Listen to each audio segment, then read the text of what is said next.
Bonjour, ici dans cette quatrième vidéo, on va s'intéresser à la correction de la dernière carte, de la carte de synthèse. Donc tout d'abord, on notait que l'Europe, le centre de l'Europe, comporte des espaces qui sont plus dynamiques.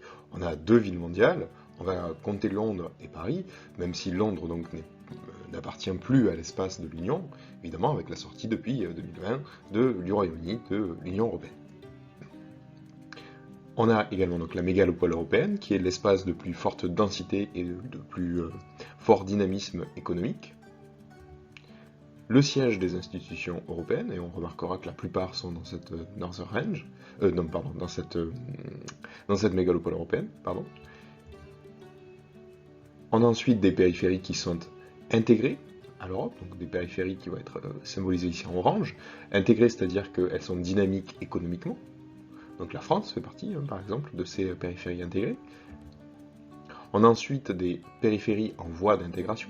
Donc là, ça signifie tout simplement que ce sont des espaces qui sont plus en difficulté et qui sont aussi davantage aidés économiquement par l'Union. Enfin, donc, on a le Royaume-Uni qui est sorti de l'Union en 2020 et dont il est difficile pour l'instant d'estimer l'impact économique sur le pays lui-même, même si on peut imaginer que désormais le Royaume-Uni devient une périphérie de l'Union.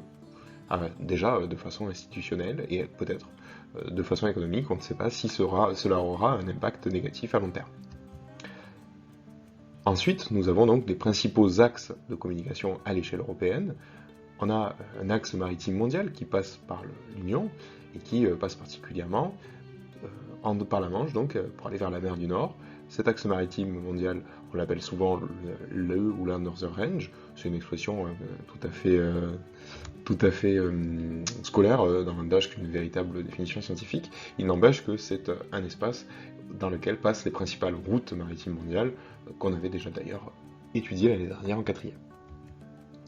En fait, donc, on a un axe terrestre majeur, notamment qui parcourt la Northern Range, mais également avec une place importante de la France, on l'avait dit, qui était une interface importante à l'échelle de l'Europe, notamment avec le Royaume-Uni, et encore une fois, nous verrons quel sera l'impact de la sortie du Royaume-Uni sur l'importance de la France comme espace d'interface entre Europe du Nord et du Sud, de l'Ouest et de l'Est. Bref, voilà pour cette correction, cette synthèse. Ce qu'il faut retenir, c'est d'abord donc l'idée qu'on a un centre dynamique, des périphéries plus ou moins intégrées, et que les principaux axes de communication, ils nous renseignent assez fortement sur l'intégration des différents espaces aux espaces les plus dynamiques à un centre donc qu'est la mégalopole européenne.